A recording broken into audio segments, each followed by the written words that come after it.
can I just say na recently, parang napapansin ko, sobrang aggressive ni BIR and Customs yung sa pag-raid ng mga vape shops. 17 billion annually ang loss revenue nila kasi yung mga vape na products walang na hindi rehistrado, tapos wala silang stamp na kailangan bayaran.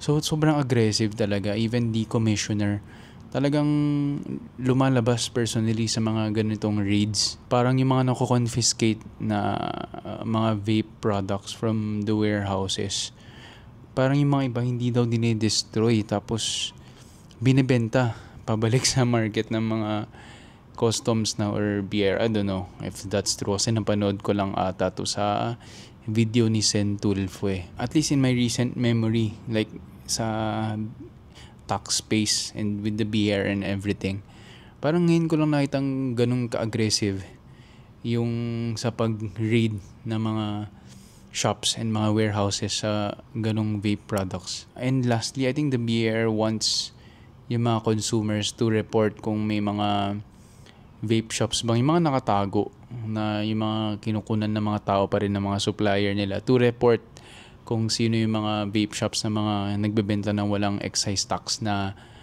stickers. I think there are only a few brands na talagang legitimately na rehistrado talaga, pero majority of the brands sobrang hirap makapag-register daw.